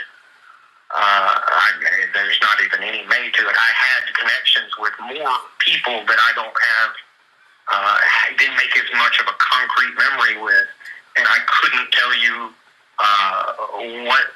what transpired after, you know, the 2 months that I was there, or if some of them made it, or, you know, ran away or escaped, or I have no idea what happened to the rest. And was but that there were always specifically? Oh, Is that was specifically when you were at the brothel during those 2 months? Yes. Okay. And when you first met Trump, you were about 8 or 9, and then the last incident with Trump, you said, was when you were 12 or 13. That's correct? As far as I know, I wouldn't swear. It could have been a more compressed time frame, say 9 to just 11. But within those years are all that I remember, around 8 to probably 12 or 13. Yeah. But there's a chance that it ended even before the 13-year mark. But it would definitely be within that time period. Okay. Because beyond that, my life kind of changed a little bit, and there wasn't, after that incident with Andy Biggs, I do not have any recollection of either being abused by anyone outside the family or any of those rich people. I had no more connection with any of that moving forward that I can recall. Okay. Karma says you had a question. What's the question? And where did you go then after that period of time? Were you still with Marie Lynn and William Kyle? Okay, so after Tennessee, after the films, yeah, when we moved to Alabama, there was and I couldn't even tell you for how long, but there was a period of time where I was taken away from them, placed into some sort of foster care. But I eventually, once the investigations into their activity petered out, I eventually made my way back into their house. Yeah. Okay. Is there anything else you think would be helpful for us to converse about during this recording? Not that I'm remembering at this time. You know. Yeah. Even some of this in my own mind, I can't tell you which thing happened before the other thing. I haven't, you know, like some of it's chronological in my memory, but I can't tell you exactly. I am pretty sure we still lived in Tennessee when they sent me to the brothel. And make sure to subscribe to the channel if you have not already subscribed to the channel. And also hit the like button if you have not, hit the thumbs up button, and hit the hype button. I think the hype button shows up after the video is over, but make sure to not to forget to hit the HYPE button, the hype button. That's where I met Samantha. That's where I met Patricia and Sarah. Sarah died at the brothels. I never saw, obviously, her again. Mm-hmm. But then Patricia, I saw, it would have been months or a year later or whatever at that party. Yeah. Samantha was already dead at that point. So, and then Patricia died at that party. So Samantha was already I can just dead. Oh, go ahead. So Samantha was already dead. Sarah died, and then Samantha, and then Patricia. Yes. Okay. And I can because I could just remember when Patricia died. It kind of changed something inside of me, and in that, in my mind, I had just kind of lost my only friend, or my last remaining friend, and in my reasoning, there's no one left but me, meaning that the next person they're going to kill is me. I thought there was another. And, you know, like a lot of these girls that just come up missing, that's where they go, man. They're in that type of a situation until, you know, they take a backhoe and bury them out in some farm or some other place, you know? And I've said before, and I'll say it again, 22,000 women go missing every 30 days. 22,000 women go missing every 30 days. And the reason why it's always 22,000 women, because it's systematic. It's on purpose. It's not random. And it's sad to say that, but it's the truth. And I remember that Samantha went by. She's the only one that I ever heard a last name, and I believe she went by Samantha Jackson. And the police did run her name through there. At least they said they did, and it did not match a missing person for their database. So, I don't know if that was her real name or it's just something she went by, but I do know that I can remember her talking to me about, just don't ever kill somebody for these people, because then they own you. All right, so, oh my God, this stuff is so crazy. Let me remove this. And I played this before. What is this? Let's get into this for a second. About why Melania Trump did that unplanned, unannounced, and frankly, unhinged press conference on Thursday. We've learned now that it was most likely Amanda Ungaro's post from earlier that morning that triggered Melania. Here's what Amanda said. Hello, Melania. I was around you for 20 years. You knew I was inside. And y'all see the other videos are playing with no problem. ICE. And you know what hurts after all this time? I stayed close to your family, your mother and your father, not because of you, but because of them, at events and everything else. So shut your mouth when speaking about me, because I will expose everything I know. She went on to make even more powerful statements. I have nothing left to lose in my life. I will tear down the entire system. Be careful with me, bitch. I will tear down your corrupt system, even if it's the last thing I do in my life. I will go all the way. I am not afraid. Maybe you should be afraid of what I know, of what you are and who your husband is.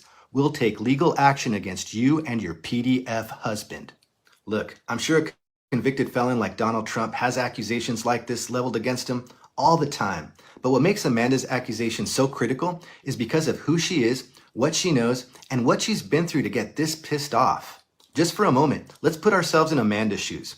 What could possibly motivate her to threaten the most powerful couple in the world with some of the most heinous crimes imaginable? Well, here's the answer in a nutshell. Her ex-boyfriend, Paolo Zampoli, a very close friend of Trump, had her deported so he wouldn't have to pay her child support payments. And this nightmare began for Amanda in June of last year when she was arrested in Miami on fraud-related charges tied to a spa where she worked at, and she pleaded not guilty. The evidence they used against her were videos they say they found on her phone. Very sketchy. Here's how Amanda describes that experience. Officers came into our home at 6 in the morning, pulled me into the hallway in my pajamas with my face turned to the wall, and took our passports, she said. They handcuffed me and my husband in front of my son, who was also taken to the station. Because he's a minor, I had no one to leave him with. Amanda was then transferred to the Louisiana ICE Processing Center, and she described it like, I felt we were on display like meat at a butcher shop. And at the time, she was going through a nasty custody dispute over her teenage son with her estranged partner, the infamous Paolo Zampoli, who we're all learning so much about, and his modeling agency and his ties to Donald Trump. And it was reported by the New York Times that it was Zampoli who contacted a senior ICE official and informed them that Amanda, his ex, was on an expired visa.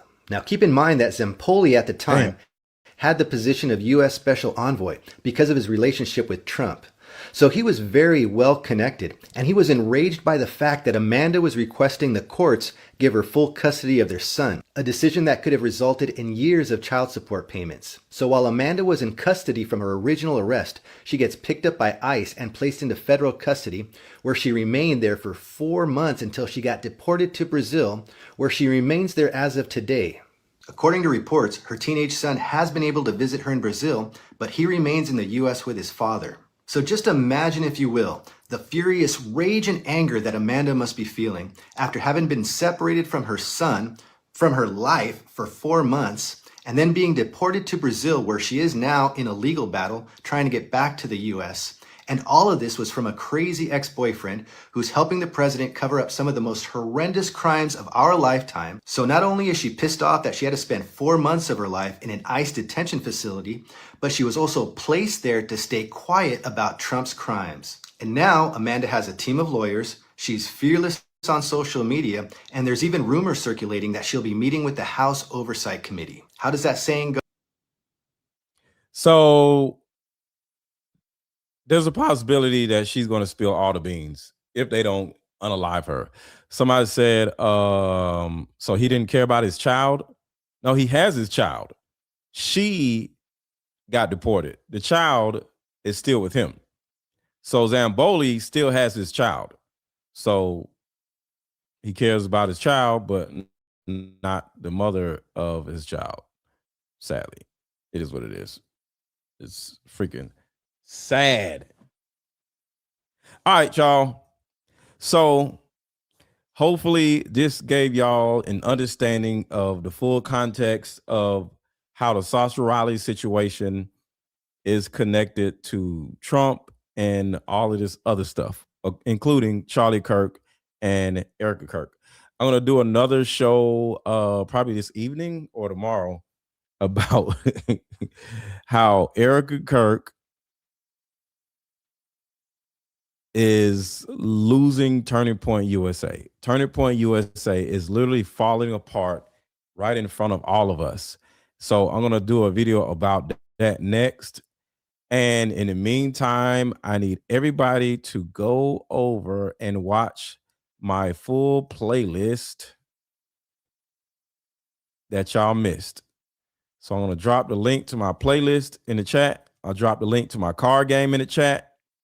All the links are showing up in blue in the chat. Click the link, either my playlist or my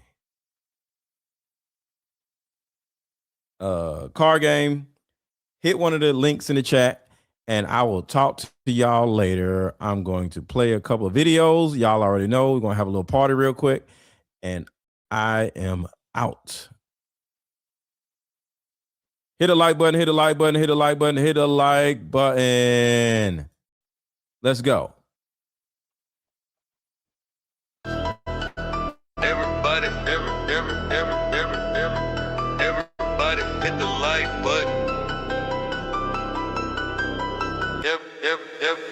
Everybody, everybody hit the like button.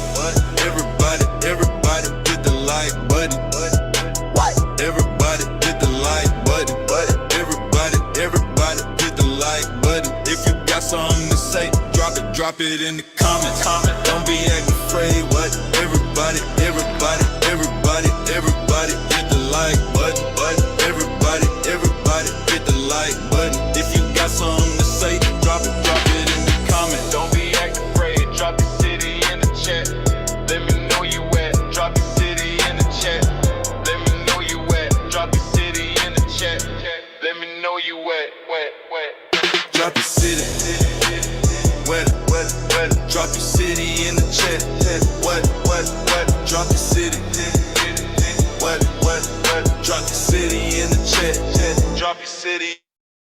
chat.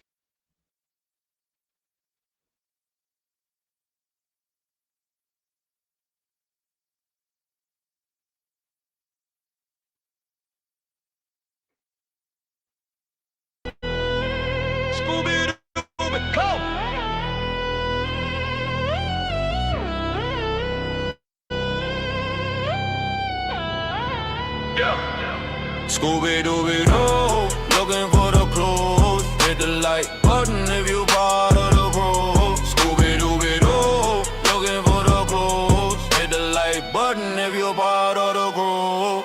Yeah, black or white, red or blue. We all stuck together like gorilla super glue. Yo, Scooby-Dooby-Doo, looking for the clues. Hit the like button if you part of the crew. Hit the like button, and tell me where you from. Hit the like button, and tell me where you from. Hit the like button, and tell me where you from. Hit the like button, hit the like button, and tell me where you from. Hit the like button, and tell me where you from. Hit the like button, and tell me where you from. Hit the like button if you part of the crew. Scooby-Dooby-Doo, looking for the clues. Hit the like button if you part of the crew. Yo, black or white, red or blue. Yo, we all stuck together like gorilla super glue. Oh.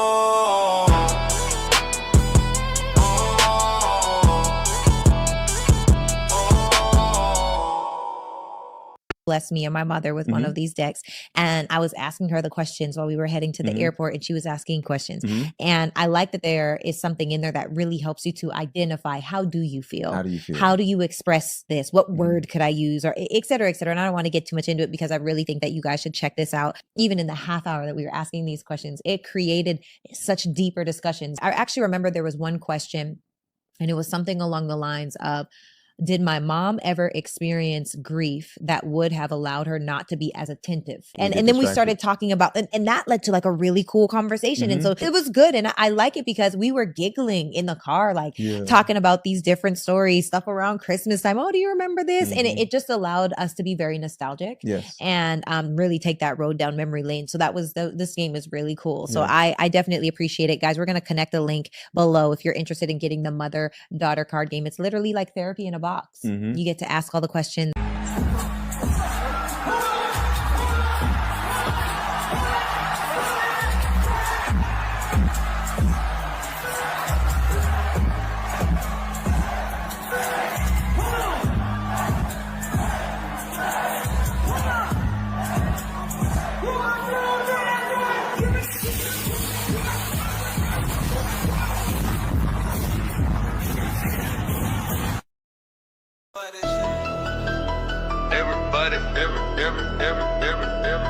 Everybody hit the like button. Everybody hit the like button.